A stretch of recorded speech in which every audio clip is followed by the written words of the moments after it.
Dari kecil, saya dari umur 5 tahun semenjak saya mengerti, saya sering melihat bapak saya itu menyiksa ibu saya. Akhirnya saya sering disiksa, dipukulin sampai setengah mati. Saya disiksa ditelanjangin, dihadapin ke tembok, dipukulin pakai kopel, terus diketok pakai gagang revolver gitu. Akhirnya saya dimasukin ke penjara anak-anak di Pamardisiwi. Nah itulah titik balik saya bilang, wah kok bapak di dunia ini jahat banget ya. Malam itu saya berbuat lagi hal yang tidak baik, pakai segala macam. Di tempat itu saya mau dibunuh lah sama orang-orang sana. Tiba-tiba saya bilang sama kakak saya, telepon Joyce, telepon Joyce. Apa urusannya, orang saya lagi keadaan manifestasi begitu, saya telepon istri saya, cuman 2 kata saya tercekik leher saya. Ampun Joyce, berkali-kali saya ulang itu. Saya pulang hari Jumat, dia berdua sama anak saya hilang dari rumah. Itu HP, kredit card semua ditinggal di rumah. Dia pergi berdua putri saya dan menghilang selama 3-4 hari. Saya cari seluruh Jakarta, nggak ketemu. Saya nggak ngerti terakhir saya udah minta ampun Tuhan, udah cari kemana-mana, udah pakai minta tolong polisi, nggak ketemu, hilang raib di telan bumi. Halo, Shalom. Shalom. Bapak Ibu, apa kabar? Akhirnya kita berjumpa kembali. Ya. Terima kasih sudah hadir ke Solusi hari ini. Komplit, kita akan ngobrol bertiga kali ini. Lagi sibuk apa Bapak dan Ibu? Sekarang ini ya selain bekerja ya ngurus cucu, karena kita baru punya cucu 1. Wow, congrats. Dan Ibu bagaimana?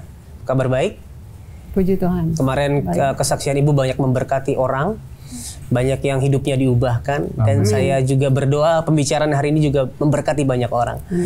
Tapi kan terakhir saya ini ngobrol hanya dengan Ibu Joyce. Dan saya belum banyak dengar dari sisi Bapak Edward. Boleh nggak sih cerita sedikit ya? Apa yang terjadi sebenarnya waktu itu di rumah tangga Bapak dan Ibu? Dari sisi Bapak Edward. Kalau dilihat cerita flashback lagi, sebenarnya hati saya hancur kalau cerita begini. Tapi semua untuk kemuliaan Tuhan, ya saya bisa melakukan KDRT terhadap istri saya bukan karena kehendak saya, tapi dari kecil, saya dari umur 5 tahun semenjak saya mengerti, saya sering melihat bapak saya itu menyiksa ibu saya. Jadi bapak saya seorang perwira polisi, terus kita punya anak 4 laki-laki, kebetulan yang bandel cuma saya berdua sama abang saya, jadi kita sering dipukulin dari kecil saya. Karena bandel itu ya? Bandel anak-anak gimana sih, tapi karena saya rasa bapak saya juga stres dengan pekerjaannya. Nah, yang 2 ini, yang paling besar dan paling kecil disayang-sayang, saya yang tengah-tengah berdua dipukulin sering karena saking nakalnya. Sampai umur 15 tahun. Saya lihat ibu saya disiksa sampai setengah mati, pokoknya semua orang tuh dipukulin sama bapak saya. Nah, jadi saya terbentuk sering melakukan kekerasan di sekolah dan di luar, dari SD. Nah, jadi satu saat saya pernah, orang tua saya kehilangan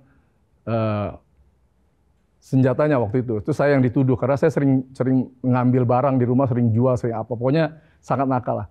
Akhirnya saya sering disiksa, dipukulin sampai setengah mati. Saya disiksa, ditelanjangin, dihadapin ke tembok, dipukulin pakai kopel, terus diketok pakai gagang revolver gitu.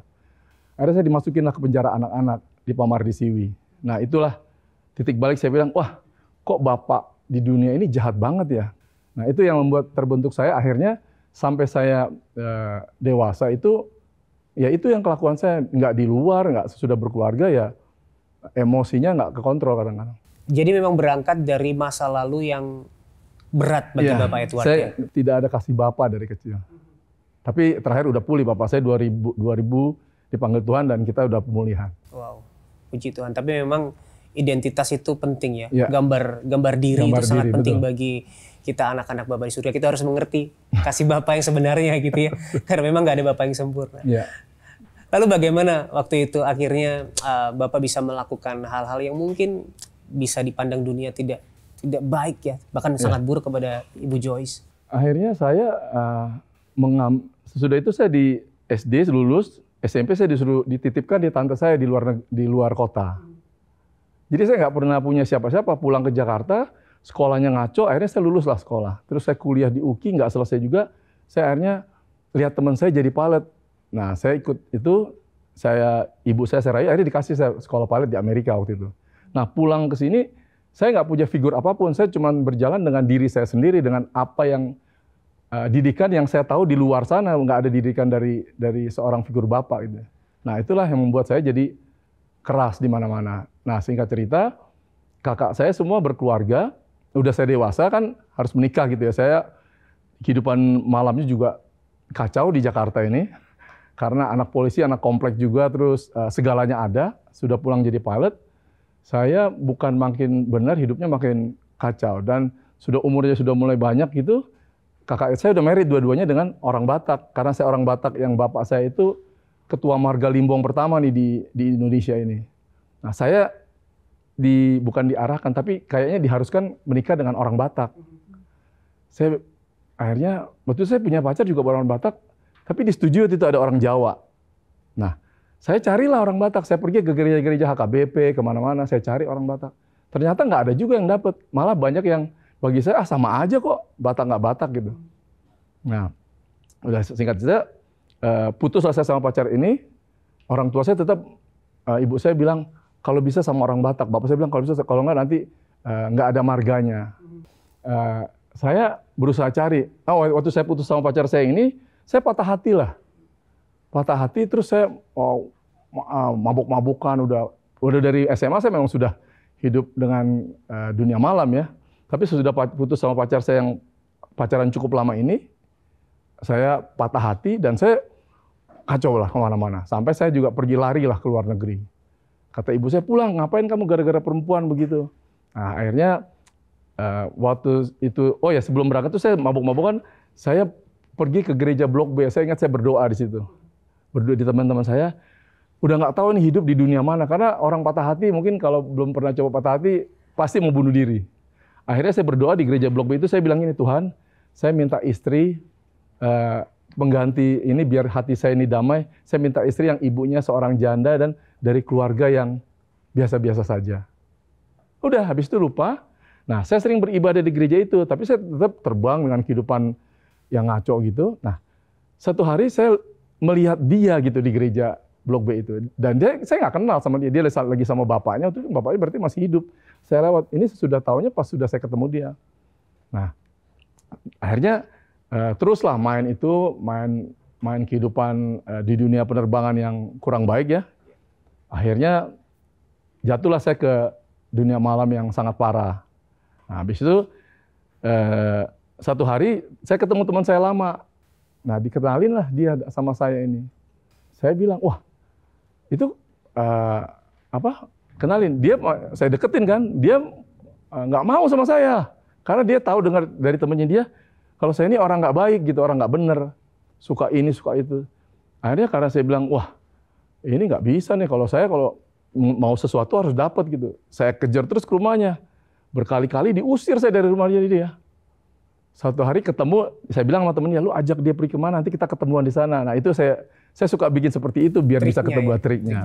Ketemu di mana-mana, akhirnya kalau dia dideketin sama orang lain, saya ngamuk waktu itu. Nah, waktu itu yang pernah dia cerita itu, saya di satu tempat, saya marah, saya hajar dia, saya bawa. Nah itu gara-gara itu sebenarnya, bukannya ada niat saya untuk apalagi baru kenal pacaran tuh saya pukulin, ya nggak mungkin begitu. Cuman momennya waktu itu dalam keadaan yang kurang baik, ya akhirnya saya ribut sama dia sampai hancur-hancuran lah. Nah, singkat cerita dia tetap nolak saya waktu itu. Nolak saya, tadi saya bilang gimana caranya? Saya datang aja ke rumahnya, ibunya dia saya baik-baikin. Saya datang dia nggak ada, ibunya saya ajak ngobrol gitu. Nah lama-lama ibunya juga bilang kan, kamu serius sama anak tante? Iya serius dong tante. Ternyata ya, kalau kita baca tayangan Solusi bersama Ibu Joyce, banyak sekali komentar yang bertanya nih, kenapa Ibu Joyce masih bisa bertahan, bahkan tetap memutuskan untuk bersama Bapak Edward, bahkan ketika awal pun sudah ada red flag, sudah ada tanda-tanda. Bapak Edward ini kan ketika Ibu Joyce didekati seorang langsung timbul kemarahan, timbul kekerasan. Pertanyaannya, kenapa Ibu Joyce bisa bertahan? Seperti yang di Solusi sebelumnya kan saya udah bilang, almarhum papi saya banyaklah pesan-pesannya bilang kalau awalnya memang sih jangan sama orang Batak itu kan awalnya, tapi terus lama-lama papi saya bilang kalau menikah itu sekali seumur hidup. Jadi apapun kejadiannya, apapun permasalahannya, semua harus diselesaikan dan tidak ada perceraian. Dan kuncinya cuma ketaatan, kesetiaan, dan kejujuran. Itu aja yang saya pegang. Jadi saya percaya ini pilihan saya. Dan saya kan doa waktu itu. Saya doa, saya tanya Tuhan, dan saya percaya ini jodoh saya. Jadi ya apapun kejadiannya saya harus pertahankan. I see. Dan banyak sekali yang sebenarnya berkata, wah ibu ini sangat memberkati kisahnya. Tapi kok sepertinya miris banget ya, harus bertahan di tengah pukulan yang bertubi-tubi. Bertahan di tengah perkataan caci maki dari Bapak Edward, dari sang suami. Apa yang bisa bikin ibu kuat gitu loh? Tuhan Yesus yang bikin saya kuat. Jadi saya doa, terus saya yakin ini jodoh saya. Ya apapun jalannya saya nggak tahu, saya ikutin aja yang Tuhan udah tetapkan. Mau nanti di ujungnya seperti apa, yang penting saya tetap percaya sama Tuhan. Pernah nggak sih ngerasa desperate, Bu ya? Maksudnya kan ketika disakiti, dilukai secara mental dan fisik. Pernah nggak sih rasanya, aduh Tuhan aku nih udah nggak punya kekuatan. Lalu kemana ibu berlari waktu itu? Apa yang ibu lakukan saat itu? Ada, waktu itu malah berapa kali ya, sering banget sampai udah kayak terpuruk banget gitu. Waktu itu kan udah ada anak saya, tapi saya kembali lagi, saya berdoa, saya curhat sama Tuhan, sampai nangis, sampai udah nggak tahu lagi nih, air mata udah nggak keluar rasanya. Udah saya bilang, Tuhan ini udah, hati saya ini udah untuk Tuhan gitu loh. Semuanya saya serahin sama Tuhan. Sampai kayaknya kalau mau cerita udah nggak keluar lagi. Itu loh, saking udah nggak kuatnya. Tapi saat itu Tuhan selalu kasih penghiburan bagi saya. Yang itu yang bikin saya, oh iya Tuhan, saya besok lagi mulai lagi dengan sukacita. Padahal pulangnya tadi dipukulin lagi sama dia nih. Dia pulang pukulin lagi. Tapi setiap hari bersama Tuhan saya sukacita. Wow. Gitu. Itu tentunya yang tidak dilihat oleh banyak orang ya. Iya. Bahwa ketika mereka berkata, ibu ini seakan-akan kok rasanya, maaf ya. Iya. Bodoh banget. Bodoh sekali. Betul. Gitu. Iya. Tidak bisa keluar dari hubungan yang begitu toksik, hubungan yang begitu penuh dengan kekerasan. Tapi ternyata ada kekuatan dan sukacita di dalam Tuhan. Betul. Karena ketika ibu merasa desperate, ibu datang kepada Tuhan mengungkapkan semua isi hati. Ya, saya tambahkan, saya rasa bisa kuat karena satu, dia bukan hanya Tuhannya aja, pesan dari bapaknya. Terus kita kan nggak ngerti soal rohani waktu itu. Cuman dia punya modalnya, hari Minggu tuh ada acara seperti Solusi ini, ada namanya pendeta yang bule itu sama orang Evelyn Nadiak tuh ada John Hartman. Ya. Nah kalau saya pergi nggak pulang-pulang, itu dia nonton itu. Dan dia lakukan apa yang seperti dikatakan oleh yang di TV acara Solusi seperti ini. Nah itu memberikan kekuatan. Memberikan kekuatan karena dia nggak tahu mau ngapain, juga kita nggak tahu ayat Alkitab. Dia cuma ajak anak saya nonton itu dan berdoa seperti yang diajarkan. Jadi dia lakukan apa yang ada di TV yang seperti acara rohani itu dilakukan. Jadi ternyata ketika orang Kristen, ya orang-orang yang punya panggilan di dalam media ini menyampaikan kebenaran, sangat berdampak. Kabar baik itu benar-benar berdampak ya. Bagi orang kita nggak ngerti soal-soal begitu dulu. Dan kalau lihat itu, oh begitu caranya, dan membangkitkan, oh iya ya ada kekuatan, ada kepercayaan. Kok dia bisa begitu? Katanya Tuhan tolong. Nah padahal kan kita dengan lugunya, dengan iman yang tidak, kan Tuhan justru senang iman orang yang percaya aja gitu, walaupun dia tidak melihat atau tidak Nah itu yang salah satu membuat, dan anak saya yang umur 2 tahun waktu itulah yang menjadi salah satu penghiburan bagi dia. Ibu Joyce bercerita ya bahwa Bapak pernah melakukan kekerasan ketika Ibu Joyce sedang mengandung. Itu saat itu apa yang Bapak pikirkan? Enggak ya, kalau saya nggak ada ya. Kalau dia lagi hamil waktu itu, terus ya saya hidupnya lagi nggak bener di luar sana, pulang, terus dia mungkin bertanya, jadi terjadi keributan, ya akhirnya saya dorong, saya tendang, dan dia berusaha melawan, dan kita main lempar-lemparan gitu. Itu yang Ya karena itulah, saya nggak pernah terpikirkan untuk istri yang kita cintai, yang akan ada buah hati kita terus kita sisa, enggak. Itu karena keadaan yang membuat itu, pasti kesalahan saya. Dari luar saya berbuat dosa, dibawa ke rumah dan dia tahu, akhirnya terjadilah KDRT seperti itu. Bahwa sebenarnya Bapak di hati yang terdalam tidak pernah terfikir untuk melakukan kekerasan kepada istri, apalagi yang sedang mengandung anak dari Bapak dan Ibu gitu. Adakah pernahkah timbul rasa penyesalan yang mungkin Bapak rasakan setelah menjalankan kekerasan seperti itu, Pak? Sewaktu saya belum di dalam Tuhan, saya nggak tahu. Karena saya kan berbuat itu, saya pikir normal-normal aja. Karena mungkin terekam dari masa kecil saya, kalau berbuat kekerasan terhadap istri itu biasa. Karena dari kecil saya lihat selama puluhan tahun. Jadi kalau saya berbuatnya habis ribut, saya nggak pernah mau ngalah. Dan saya nggak, ya udah dia, karena dia mungkin mikir juga sudah punya anak, dan dia juga orang yang nggak menerima aja, karena dia kan orang yang nggak pernah ngapa-ngapain, nggak seperti saya bergaul keluar kemana-mana. Dia ibu rumah tangga. Waktu itu dia sempat kerja, karena saya married, saya bilang kalau married nggak boleh kerja dan harus ngurus, dan dia mau itu. Nah itu saya nggak pernah merasa bersalah atau berdosa, udah ribut KDRT mengenai istri, nggak sama sekali. Saya enjoy aja di luar. Karena saya belum mengerti kalau itu ya nggak benar begitu. Karena sewaktu kecil melihat hal itu sebagai hal yang biasa dan lumrah. Seperti itu. Lalu di titik apa pada akhirnya ada rasa ingin berubah, ada rasa ingin bertobat dan menghentikan apa yang Bapak lakukan kepada istri? Waktu tahun 98 itu kan terjadi krisis di Indonesia ya. Perusahaan saya yang lama, Sempatier itu negaranya juga lagi krisis, perusahaannya tutup.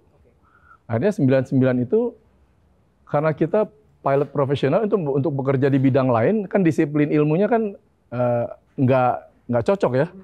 Akhirnya saya berusaha untuk cari pekerjaan lain. Oh ya, sebelum itu saya sempat perusahaannya tutup, saya bukannya makin benar, bukan makin jadi suami yang baik, tapi malah sering nggak pulang. Sering nggak pulang, main di luar sana, kehidupan malam, segala macam kejahatan saya lakukan. Dan dia tetap menunggu saya kalau saya ribut atau saya menganiaya dia, atau saya ini cuman anak saya aja yang saya lihat sebentar, dia akhirnya bawa putri saya pulang ke rumah ibunya. Bukannya dia meninggalkan rumah, tapi karena dia udah nggak tahan gitu, akhirnya pembantu bilang, mana ibu? Karena saya nggak pulang-pulang juga, dia pulang ke rumah ibunya. Nah singkat cerita, suatu hari saya nggak tidur itu dari Jumat keluar sampai hari Senin, hari Selasa, Senin pagi saya dalam keadaan nggak sadar, saya pindah dari satu klub ke Jakarta Selatan ke daerah Mangga Besar Kota, saya kecelakaan di depan Gajah Mada. Kecelakaan total karena saya udah nggak tidur beberapa hari.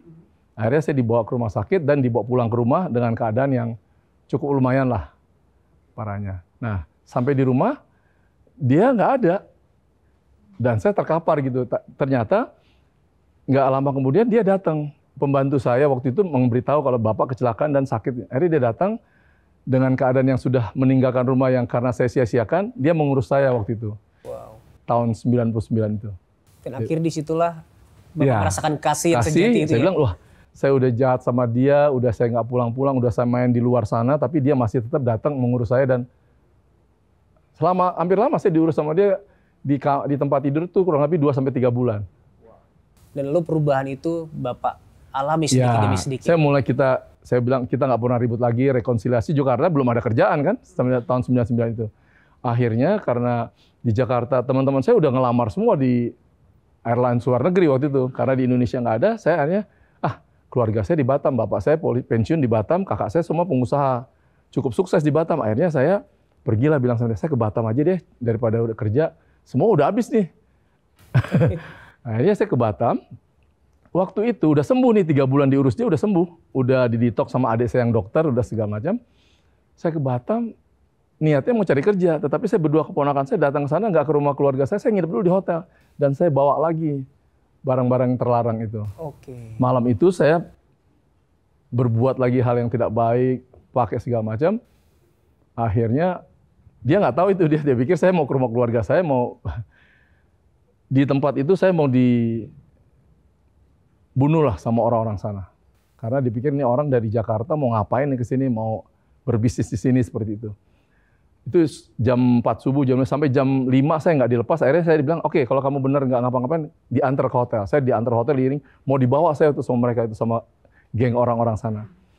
Karena saya ceritakan yakin, dia tahu adik saya di sana, semua kakak saya dilepas lah di hotel itu.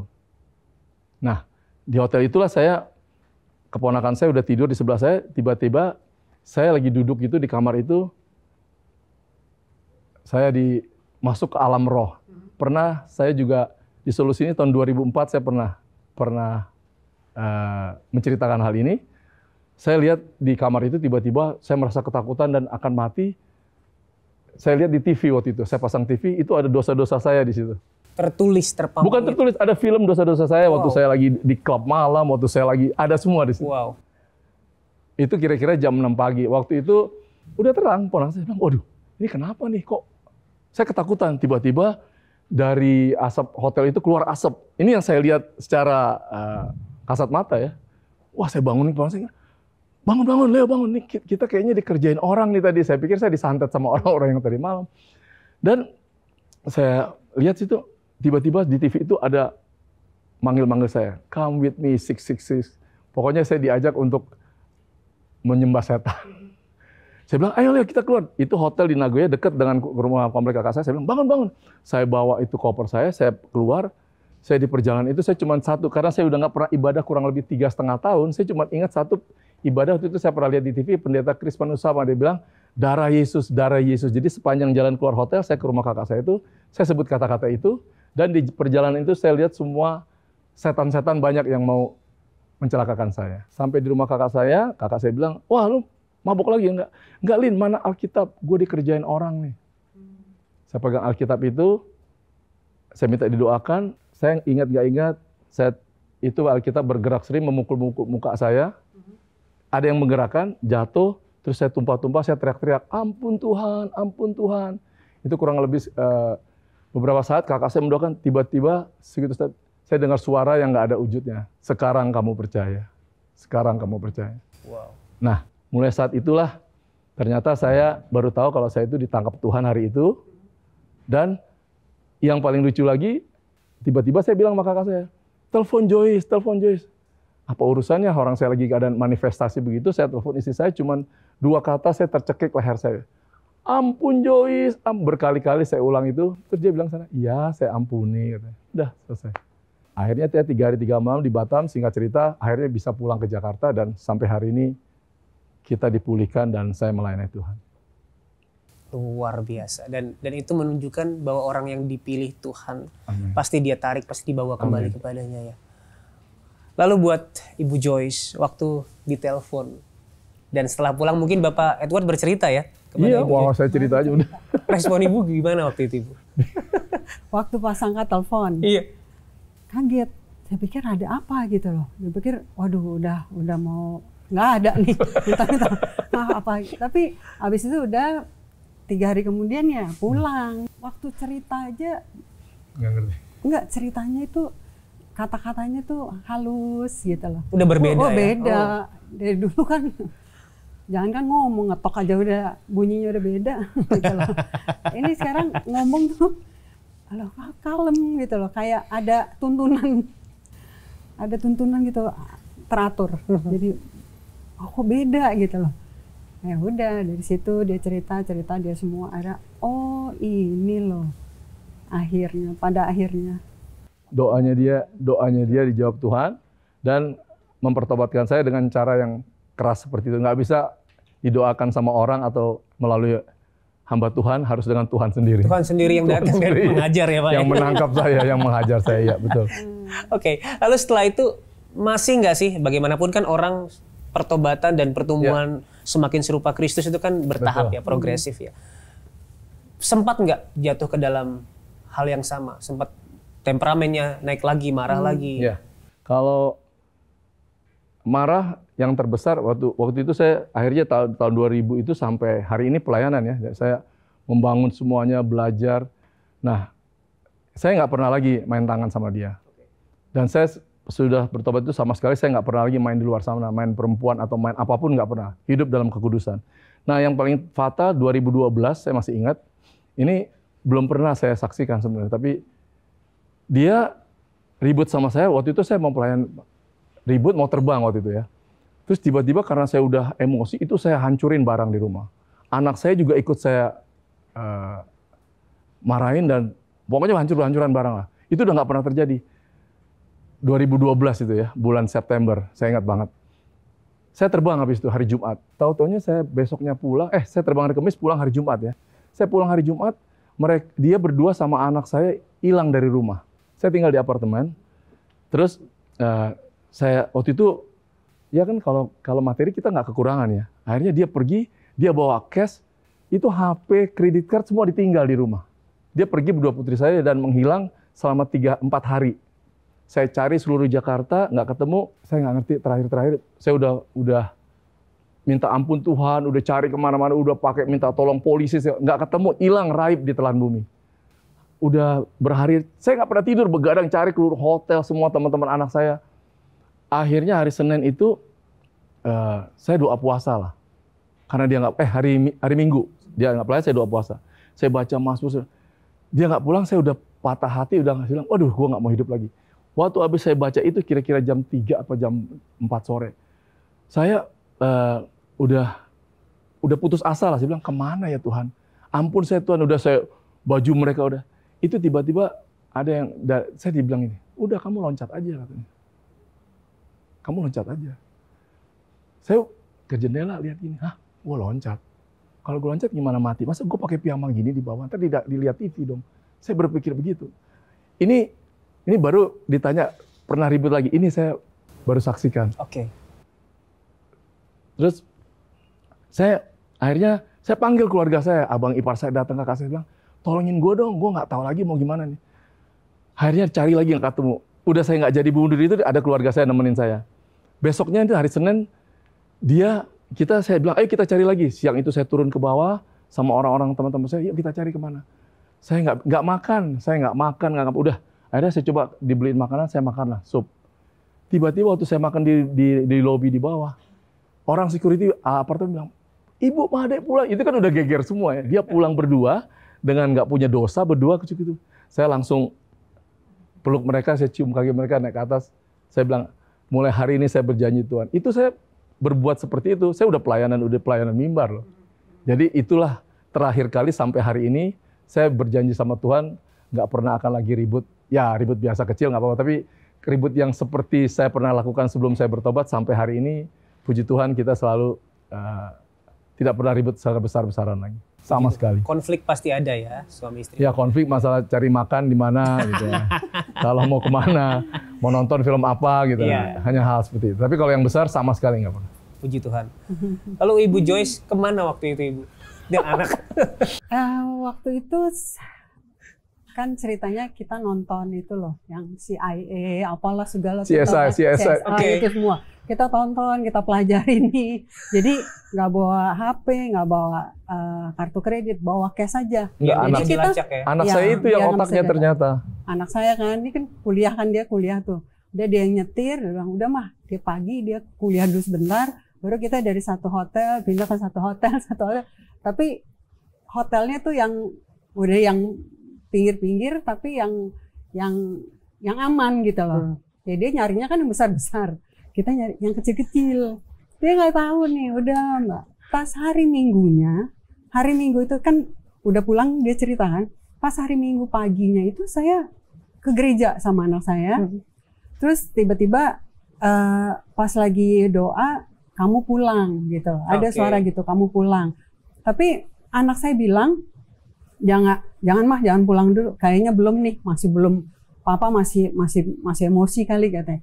Udah hari Minggu. Terus tapi suara itu terus bilang pulang, harus pulang gitu. Dan terus saya juga ingat saya harus bayar gaji pembantu supir gitu kan. Aduh kasihan ya. Tanggal 1 itu udah tanggal 1 Oktober, 1 Oktober itu. Diinget banget tanggalnya. Oh iya. Jadi 1 Oktober tahun 2012. Iya, terus saya ingat udah nggak, kayaknya harus pulang. Ayo udah pagi-pagi tuh kita pulang santai aja pulang. Udah dia lari, dia nangis, dia meluk kita diam aja. Dia bilang, "Wah, Itu kacau. udah berubah mah, udah berubah." Jadi memang yang ajak adalah sang anak ya? Iya, Oh, oke. karena udah waktu emosi tuh dia juga Ya kena anak saya juga dilempar saya lempar juga. Wah, dia Anak kaget saya perempuan juga. ini kebal dari kecil dia ngelihat KDRT, tapi saya udah pulih sekarang, udah pulih. Tapi sempat anak mengalami sakit hati ya? Enggak, ya waktu dia masih kecil itu udah pemulihan sama kita, sampai dia sekarang sudah berkeluarga, puji Tuhan, ya suka sama-sama melayani lah semuanya. Lalu gimana sih prosesnya dari keluarga yang mungkin dulu penuh dengan kekerasan, yang sering melakukan pemukulan, aniaya, terus bertobat kembali jadi keluarga yang utuh? Ada rasa canggung nggak awalnya? Terus bagaimana akhirnya bisa memupuk kembali kehangatan, kasih sayang? Kalau saya pertama kali sudah dipulihkan Tuhan itu, saya melepaskan semua. Saya minta ampun sama dia, saya minta ampun sama seluruh keluarga saya. Akhirnya Tuhan panggil, Tuhan bentuk cara. Nah, tapi kan sayanya juga mau gitu loh. Setiap hari saya punya hubungan, punya mesbah sama Tuhan, itu yang dibersihkan. Sifat dan karakter kita itu setiap hari semakin hari dipulihkan, dibersihkan. Jadi kalau ke dianya, saya tetap biasa aja, sama aja. Tapi karena dia melihat perubahan saya dalam segala hal, baik itu dalam pekerjaan, dalam kehidupan sehari-hari, saya juga berkata-kata juga, ya banyak perubahan lah yang dulu orang bilang, lu nggak akan bisa berubah seumur hidup lu, tetapi karena kita yang mau berubah sendiri dan diubahkan oleh firman Tuhan, akhirnya bisa. Dan sekarang kita sama sekali orang bilang apapun, oh itu belum ada, masih ada kepahitan, belum dilepaskan, oh saya lihat mukanya masih, ya itu masa lalu. Kalau kita sekarang hidup, saya rasa saya udah cukup komplit hidup saya sekarang. Sama istri saya, anak saya udah punya anak lagi, punya cucu, dan saya sudah melayani Tuhan, dan saya cuma bilang sama dia, sama Tuhan saya selalu berdoa, baik itu di pelayanan keluarga, Tuhan, kalau nanti sudah waktunya saya, jangan pernah panggil dia pulang dulu, harus saya duluan. Karena saya tidak bisa hidup tanpa dia, Tuhan. Wow, dari yang dulunya sangat keras, sekarang bisa sebegitu romantisnya ya. Saya tidak bisa hidup tanpa dia. Betul. Sekarang hidup saya hanya untuk Tuhan dan untuk istri, anak, mantu, dan cucu saya. Dan ibu saya yang masih ada. Ya. Itu prioritas. Lalu bagaimana dengan Ibu Joyce? Yang dulunya mungkin dianiaya, dipukul, ditendang. Kalau pertama kali bersyukur, terus ada rasa, oh Tuhan ini ya akhirnya, ujung-ujung akhirnya itu loh penderitaan saya di sini gitu ya. Tapi untuk kehidupan rumah tangga itu saya biasa aja, karena setiap hari apa yang kesusahan sehari cukup untuk sehari. Jadi permasalahan saya dengan suami sehari itu, satu hari itu saya maafin, besoknya lagi berbuat lagi saya maafin. Jadi nggak ada beban bagi saya, nggak ada kepahitan. Semuanya. Sorry, saya tambahkan. Sebelum saya bertobat dan hidup saya dulu masih dalam kegelapan, sampai hari ini dia tidak pernah berubah mengurus saya. Even malamnya saya habis KDRT dia, besok dia sediakan sarapan saya, kopi saya, baju seragam saya disiapin sama dia. Nah ini orang bilang, istri lu bego aja, perempuan bodoh, segala macam. Itu kan pribadi masing-masing. Berarti Tuhan nggak salah, doa saya nggak salah, dan dia juga imannya dia, sifat karakter didikan orang tuanya dia berarti berhasil dong.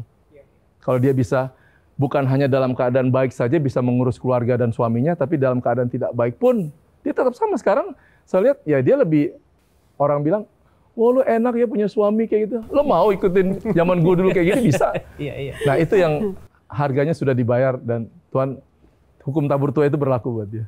Nah, itu benar-benar mencerminkan kasih Tuhan kepada kita. Amin. Ya. Ya. Seberapa hancurnya kita, dia selalu ada untuk memulihkan kita. Tidak ada yang terlalu hancur untuk Tuhan. Ya.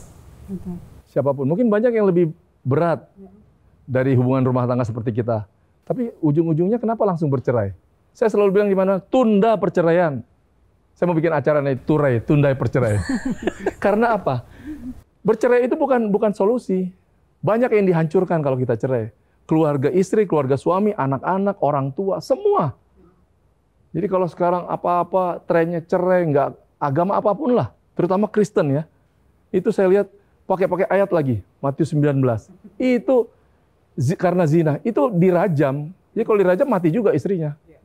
Jadi jangan beralasan membawa firman untuk melegalkan perceraian. Jadi kalau saya bisa punya istri seperti ini, semua yang nonton ini pasti juga bisa istrinya seperti istri saya. Tapi asal mau berserah total. Dia bilang kesusahan sehari cukuplah untuk sehari. Satu hal yang saya penasaran. Bapak Edward bercerita bahwa Bapak tidak punya role model seorang betul. ayah yang baik, seorang suami yang baik. Lalu bagaimana akhirnya Bapak Edward bisa menjadi seorang pribadi suami dan bapak yang baik bagi keluarga? Siapa role modelnya? Sewaktu saya bertobat, saya pelajari Alkitab itu, saya baca. Saya ketemu arti Bapak di dalam Alkitab itu. Saya belajar dari figurnya Yesus. Waktu dia ada di dunia ini 3,5 tahun, apa yang diajarkan, apa yang Bapak ajarkan kepada dia, itu yang saya pelajari sampai hari dan saya terapkan dalam kehidupan saya, baik itu di rumah tangga maupun dengan sesama manusia. Jadi kita nggak perlu bilang, oh Bapak saya nggak pernah jahat sama saya, tetapi kalau kita tahu Bapak yang nggak kelihatan itu, Bapak di surga, yang kalau kita imani di dalam nama Yesus, itu kita baca, kita pelajari dan kita doakan, kita akan bisa mencontoh. Dan bahkan lebih besar kasih Bapak ini dibanding kasih Bapak kita yang ada di dunia ini. Betul. Itu yang saya alami sampai sekarang, makanya setiap saya bangun tidur bukan apa-apa yang saya cari. Kalau orang hari ini masih bangun tidur cari HP, bertobat. Kalau bangun tidur yang dicari, panggil dia, Bapak, terima kasih pagi hari ini saya bangun. Itu figur Bapak yang saya jalani sampai hari ini. Wow. Jadi benar-benar melihat kepada sosok Bapak di surga yang tertulis di dalam Alkitab. Wow, luar biasa banget. Dan bagaimana Bapak dan Ibu melihat ya sampai sekarang Tuhan ini terus memegang keluarga Bapak dan Ibu? Di saat-saat seperti apa? Di momen-momen seperti apa yang paling merasakan, oh aku bersyukur banget Tuhan Engkau menyelamatkan aku, Engkau menyelamatkan keluarga. Jadi apa yang telah Tuhan berikan semuanya bahkan nggak pernah kita pikirkan, bahkan nggak pernah timbul di dalam hati kita, itu semua disediakan bagi keluarga saya khususnya ya. Karena apa? Karena cukup kuncinya apa? Kita harus mengasihi Dia, mengasihi Yesus. Nah, sekarang komplit lah. Selama ini kita juga sudah ikut dalam pelayanan dengan taat setia yang Tuhan tetapkan sampai hari ini, dan juga Tuhan kasih saya seorang mantu yang baik juga, yang sudah nggak boleh jadi pilot, nggak boleh pilot tapi Tuhan kasih pilot. Akhirnya dikasih satu cucu putri yang cantik. Nah, komplit lah hidup saya sekarang. Jadi itulah momen terbahagia kita punya keluarga yang bisa menjadi berkat bagi orang lain dan bagi keluarga kita. Amin. Cucu itulah yang menjadi fokus kita saat ini. Karena saya ingat waktu anak saya kecil dulu, saya kurang perhatian kan, kurang mengurus juga. Nah, waktu cucu saya sekarang udah hampir 2 tahun, itu yang saya anggap, wah dulu gue kurang nih sama Audrey, putri saya, mengurus. Jadi itu yang kita lakukan dan sering dititip, ayo nggak usah dititip, kadang-kadang kita, ayo antar sini gitu. Berarti bisa saya simpulkan bahwa ketika Tuhan memberkati keluarga Bapak dan Ibu, Bapak Ibu bisa bersyukur ketika melihat Bapak Ibu juga bisa jadi berkat, keluarga jadi berkat buat orang banyak. Betul. Oke, terakhir boleh nggak sih kalau Bapak Edward yang pertama kasih pesan buat suami-suami, bapak-bapak di luar sana yang mungkin saat ini sebenarnya hatinya mau bertobat, tapi mereka masih terjebak di dalam mungkin hal-hal yang buruk di luar sana, sehingga dia akhirnya di rumah tidak bisa mengasihi istri, bahkan melakukan kekerasan terhadap istri. Dan nanti Ibu Joyce mungkin pesan buat ibu-ibu yang mengalami hal yang sama seperti yang Ibu Joyce alami. Ya, buat saudara-saudaraku, suami-suami yang ada di luar sana yang saat ini masih hidup dalam lembah kekelaman, pesan dari saya yang sudah mengalami segala sesuatu dalam hidup ini, bahkan laki-laki itu yang dicari cuma harta, tahta, dan wanita. Dan saya sudah melewati, selesai dengan semuanya itu. Pesan saya adalah, kalau saudara masih mengejar hal-hal yang seperti itu, pertama-tama adalah harus punya hati yang mau melepaskan. Artinya, kalau saudara mau dipulihkan sama Tuhan, mau melepaskan itu, saat ini saudara, seperti saya dulu punya selingkuhan, lepaskan selingkuhan itu. Kembali kepada istri saudara. Kalau dibilang istrinya yang nggak benar, nggak mungkin. Yang pasti yang nggak benar saudara dan selingkuhan saudara. Bukan karena uang, bukan karena jabatan, tetapi mau pulih untuk apa dulu? Untuk kita bisa selamat bersama keluarga, atau diri kita sendiri, atau anak-anak kita. Itu yang terpenting. Jadi kalau buat kalian suami-suami di luar sana, jangan terlalu merasa hebat. Kita bisa jatuh kapanpun juga. Jadi carilah dahulu kerajaan Allah dan kebenaran. Jadi pagi hari carilah Tuhan yang akan membuka jalan kita, dan seberapa besar pun dosa kita suami-suami itu sudah diampuni oleh Tuhan saat kita mau bertobat dan kembali kepada istri yang sah. Itu aja pesan saya. Mungkin saudara bilang, wah nggak bisa begitu. Saya sudah mengalami. Hal yang terburuk dalam hidup ini, hal yang paling top hidup ini udah saya lakukan semua. Bahkan udah kemanapun saya udah pernah. Tapi ternyata semuanya nggak ada artinya. Yang berarti adalah keluarga. Istri, anak, orang tua, itulah yang paling berharga. Harta yang paling berharga. Terima kasih Bapak Edward. Sekarang Ibu Joyce, kasih sedikit aja pesan singkat. Saya kepanjangan. Bagi ibu-ibu yang punya permasalahan seperti saya dulu, kuncinya lepaskan pengampunan. Tetap mengasihi dalam keadaan apapun, tetap menjalankan kewajiban kita sebagai istri dan ibu rumah tangga, dan terus mendoakan suaminya, apapun kelakuannya, permasalahannya, tetap mendoakan suami kita. Itu kuncinya. Thank you. Terima kasih Bapak Edward dan Ibu Joyce. Luar biasa sekali mendengar kisah yang baru saja dibagikan ya. Saya sudah mendengar ini kedua kali dan masih diberkati dari kisah Bapak Edward dan Ibu Joyce. Dan ini adalah bukti nyata bahwa Tuhan sangat sanggup bekerja di tengah masalah yang nampaknya tidak ada jalan keluar. Dan apakah sahabat solusi tahu? Apa yang kita dengar tadi bukan satu-satunya kisah luar biasa. Masih banyak orang yang hidupnya dipulihkan dan mendapatkan solusi atas masalah mereka. Baik melalui doa, konseling, atau bahkan inspirasi dari program solusi. Sahabat, pemulihan seperti ini bisa terus terjadi karena ada orang-orang seperti kamu yang mau dipakai Tuhan. Setiap dukungan yang kamu berikan menjadi alat di tangan Tuhan untuk menjangkau mereka yang membutuhkan. Kami mengajak sahabat solusi untuk ikut mengambil bagian dari perjalanan ini. Mari kita bergandengan tangan menanam benih kasih dan membawa kasih Tuhan ke dalam kehidupan setiap orang dengan cara klik link berikut ini, bit.ly/donasi solusi. Setiap yang kamu berikan adalah benih yang akan menghasilkan buah pemulihan, harapan, dan kehidupan baru bagi banyak orang.